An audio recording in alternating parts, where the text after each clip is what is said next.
yer kökünü sürtgecdən keçirib soğanın üstünə əlavə edirik.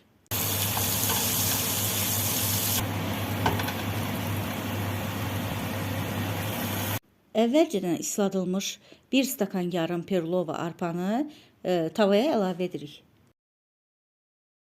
Qızardılmış toyuq hissələrini də onun üzərinə əlavə edirik.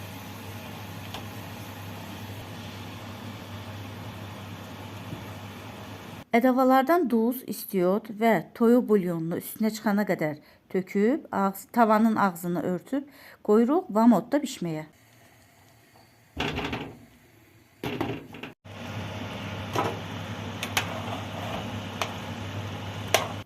Tam suyu çəkilib, dəmə düşənə qədər 1-2 dəfə qarışdırırıq.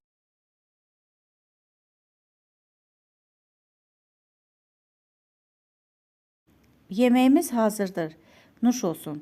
Kanalımıza abunə olub, videonu bəyənməyi unutmayın.